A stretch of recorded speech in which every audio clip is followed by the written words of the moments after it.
ये है mahindrakuru.com the Brahmastra for success और आप देख रहे हैं टॉकिंग पॉइंट।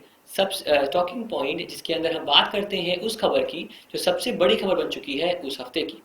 तो आइए देखते हैं आज की सबसे बड़ी खबर कौन सी है। जी बिल्कुल, जो इस हफ्ते की सबसे बड़ी खबर है वो है द्विमासिक मौद्रिक नीति समीक्षा जो है bimonthly monetary policy review. अब सबसे पहले मॉनेटरी पॉलिसी होता क्या है? एक ऐसी नीति जिसके जरिए आरबीआई कोशिश करता है मार्केट के अंदर मुद्रा की सप्लाई को, कैश के सप्लाई को या फंड सप्लाई को मैनेज करने की। एक ऐसी नीति जिसके तहत कोशिश की जाती है कि जो मनी सप्लाई है वो मैनेज रहे, बैलेंस रहे, जिससे कि मार्केट में ना तो अधिक मुद्रास्फीति हो और ना ही अधिक डिफ्लेशन हो। तो यहाँ पर आइए देखते हैं कि यह कौन कौन से वो मुद्दे हैं, कौन कौन से वो झांकियां हैं इस बार के bimonthly monetary policy review के। जहां तक बात रही तमाम तरह के उपकरणों की, सीआरआर, एसएलआर, एमएसएफ, इन सब की बात करें तो ये जो उपकरण है इनकी चर्चा हम पहले भी कर चुके हैं और आने वाले अलग से वीडियो में इनकी हम चर्चा करेंगे। और सबसे पहले आइए देखते हैं कि इस बार की हाईलाइट्स क्या है। पिछली बार की तरह इस बार भी जो रेपो रेट है वो अनचेंज्ड है, वो रहा है 6.5% पे, और जो आपका रिवर्स रेपो रेट है वो है 6% पे। एक बात ध्यान दीजिएगा कि पिछली बार जो 1% का दायरा होता था उसे कम करके 0.5 कर दिया गया, तो इस बार वो हो गया 6% रिवर्स रेपो और आपका रेपो जो है वो 6.5% है। इसी तर्ज पर जो एमएसएफ होगा वो है आपका 7% पर, जो कि वो भी 0.5% के दायरे में आ चुका है।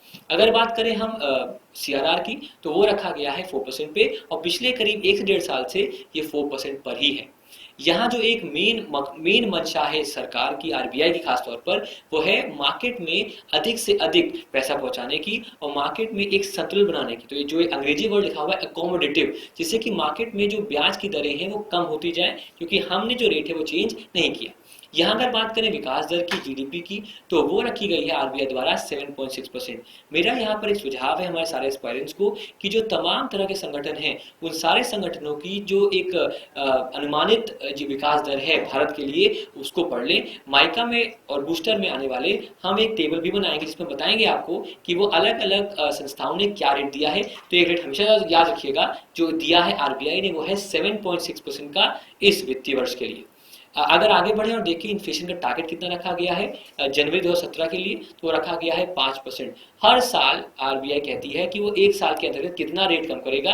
तो यहाँ जो मुद्रास्फीति की दर, उसका अनुमानित जो एक टारगेट है वो है 5% पर।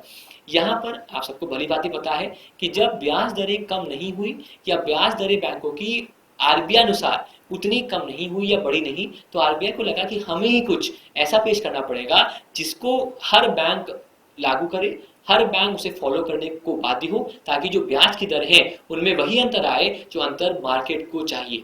तो उसके लिए पेश किया गया था एमसीएलआर, जो है सर आपका marginal cost of funds based lending rate, जिस पर हमने पहले ही डीजी पेज पर वीडियो बना चुका है। तो जो हमारा एस्पायरेंट्स है उस वीडियो को वहां देख सकते हैं। तो जो एमसीएलआर का की अच्छाइयाँ हैं, क्या उससे क्या चीज़ें कम हुई, क्या बुरा असर पड़ा, क्या अच्छा असर पड़ा, उस पर एक रिव्यू, एक निरीक्षण लेने की बात कही है आरबीआई ने आने वाले महीनों में।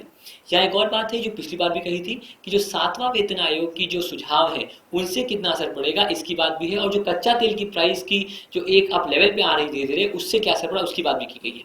यहाँ एक और जो मकसद है वो मकसद है कि जो ब्याज दर का एक ट्रांसमिशन है इसकी, अगर मान लीजिए रेपो रेट कम किया हमने तो उसी अनुसार या उस कुछ हद तक उतना असर कहाँ दिखे सर, बैंक के साथ वह असर भी देखने की जरूरत है। क्योंकि अगर आरबीआई ने रेट कम किया और मार्केट के अंदर बैंक्स ने वो रेट कम या ज़्यादा नहीं किया, तो जो असर होना चाहिए था उसको देखना जरूरी है। क्योंकि अगर वो असर होगा तो वो बहुत इंपॉर्टेंट रहेगा विकास दर के लिए, आने वाले समय में विकास के लिए देश की।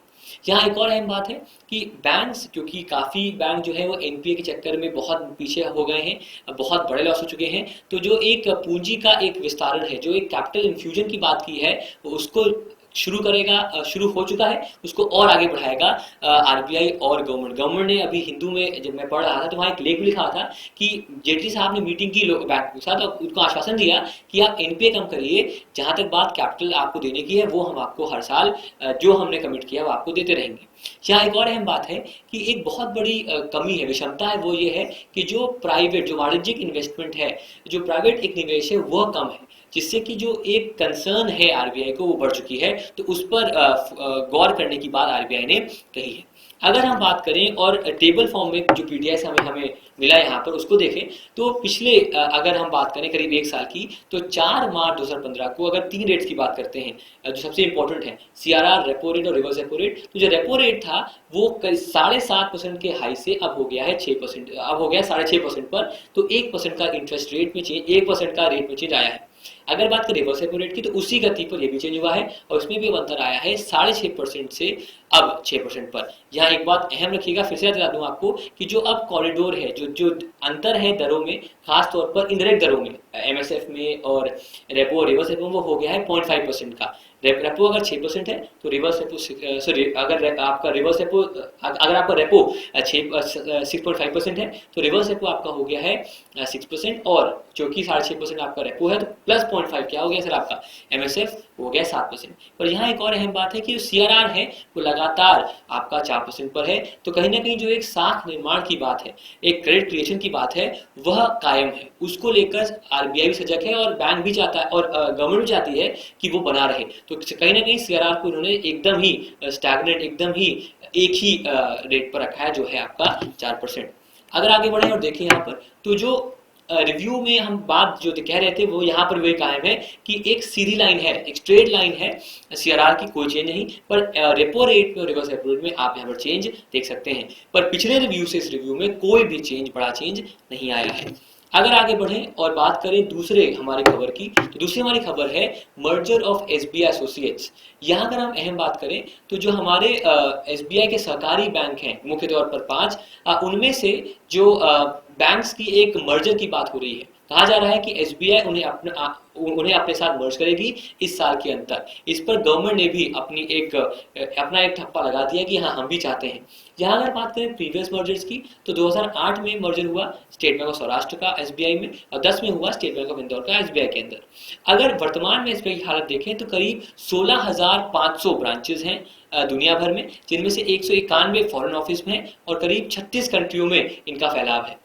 यहाँ अगर मर्जर होता है तो जो टोटल एक कॉर्पस बनेगा, टोटल जो एक कैपिटल बनेगा वो बनेगा 37 लाख करोड़ का, और करीब 50 करोड़ कस्टमर्स भी इनके पास आ जाएंगे।